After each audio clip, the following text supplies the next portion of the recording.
You know, when I started thinking about what I was going to say tonight, I thought about taking a 20,000-foot view of the importance of George and Paulie Jansco and their tournaments in Johnson City, but instead, we're taking a 20,000-foot view. I want to look at this from 20,000 miles.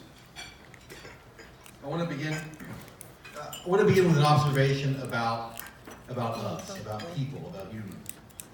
The observation is simply this. The way that we make sense of the world, the way that we've always made sense of the world are through the stories that we tell. This explains our folklore, our folktale, our history, every piece of art that's ever been made. Stories. It's what makes us human. The reason I'm making this rather pedantic observation tonight, before all of you here, is that I believe that the Janscos, in a very real way, have contributed to the story of American pool. The Jansco City tournament was not the biggest ever. They were not the most prestigious. The Jansco brothers, Paulie and George, were not known as great pool players.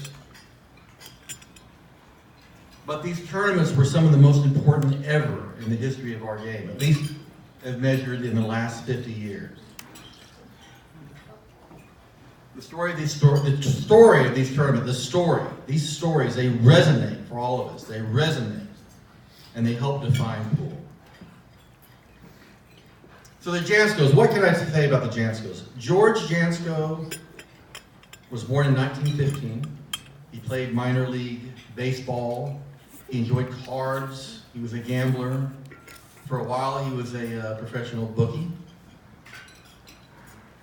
Paulie Jansco served in World War II. He was in the Air Force.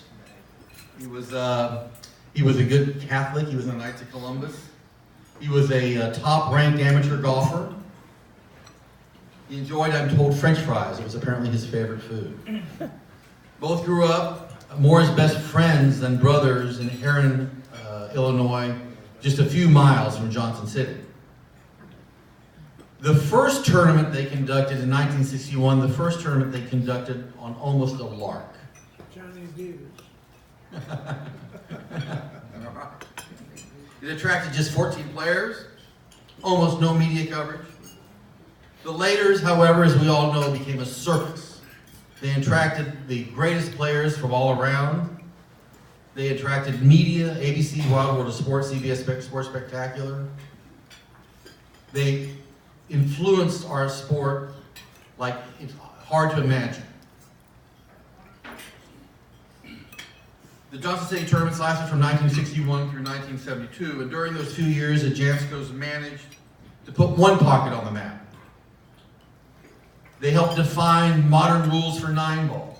And very importantly, they helped integrate pool, professional billiards. Cicero Murphy played in 1963. African-American players were playing in Johnson City in 1962.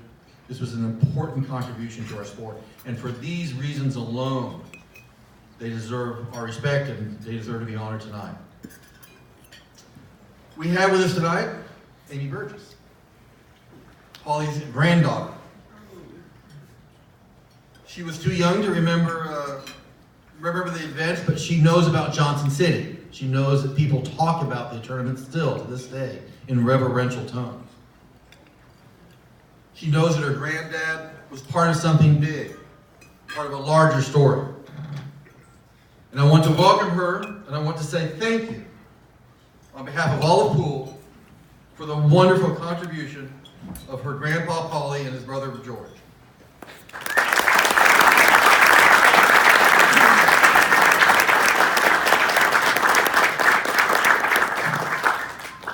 After George's unexpected death in 1969, Amy's granddad took the helm both of the Johnson City events and also the Stardust tournaments in Vegas, then the Richardson Pool.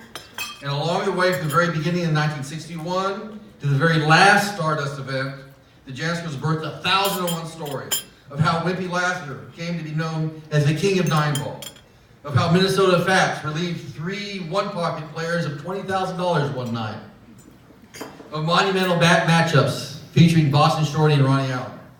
These stories go on and on and on, and the stories of George and Paulie Jansco are with us still today. They've become part of our story. They're part of the story of pool. And so thank you, ladies and gentlemen, Amy Burgess, Paulie Jansco's granddaughter.